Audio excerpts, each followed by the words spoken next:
ഒരു മഴയുള്ള ഉച്ചയ്ക്ക് കോളേജിലെ ഒരു അധ്യാപകൻ ക്ലാസ് എടുത്തുകൊണ്ടിരിക്കുകയായിരുന്നു. അപ്പോൾ പെട്ടെന്ന് ഒരു പാറ്റ പറന്നു വന്ന് ഒരു പെൺകുട്ടിയുടെ തോളിലിരുന്നു. അവൾ ഭയന്ന് നിലവിളിച്ചു. ഭയവും പരിഭ്രമവും മുഴുവൻ ക്ലാസ്സിലേക്കും പടർന്നു. അവൾ കൈകൾ വീശിയും ചാടിയും പാറ്റയെ മാറ്റാൻ ശ്രമിച്ചു. ആ കലാപത്തിനിടയിൽ പാറ്റ മറ്റൊരു വിദ്യാർത്ഥിനിയുടെ മേലേക്ക് പറന്നു. ഇപ്പോൾ അവളും നിലവിളിക്കാൻ തുടങ്ങി. മുഴുവൻ ക്ലാസ് മുറിയും അശാന്തമായി. അവസാനം പാറ്റ വാതിൽക്കൽ നിന്നിരുന്ന പിയോണിന്റെ അടുത്തേക്ക് പറന്നു. പക്ഷേ വിദ്യാർത്ഥികളെ പോലെ അദ്ദേഹം ഭയപ്പെട്ടില്ല.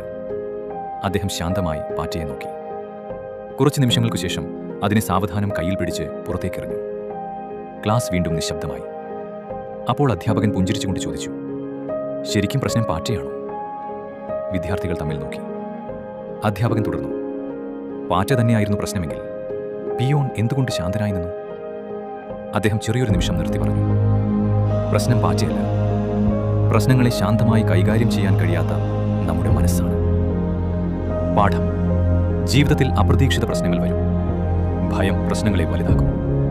ശാന്തതയാണ് നമ്മെ നിയന്ത്രണത്തിൽ നിർത്തുന്നത്.